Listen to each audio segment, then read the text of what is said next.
Profitec espresso machine. Now this machine was brought here because it wasn't pumping like water like it used to, so we ended up replacing the water pump on this machine.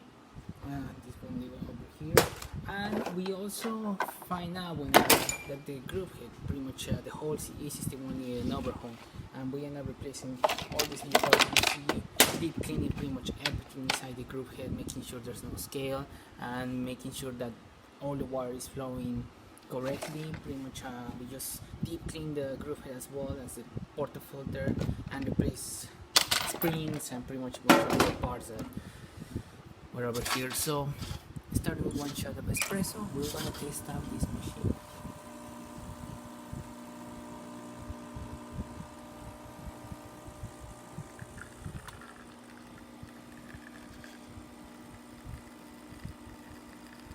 For now, a little bit too fancy. Might probably need a little bit more coffee inside the portafilter.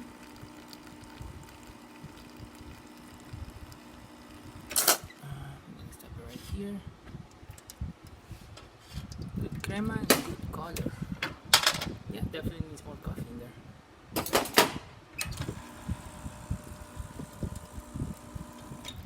Now for the steamer, as you can see, we also scale the machine.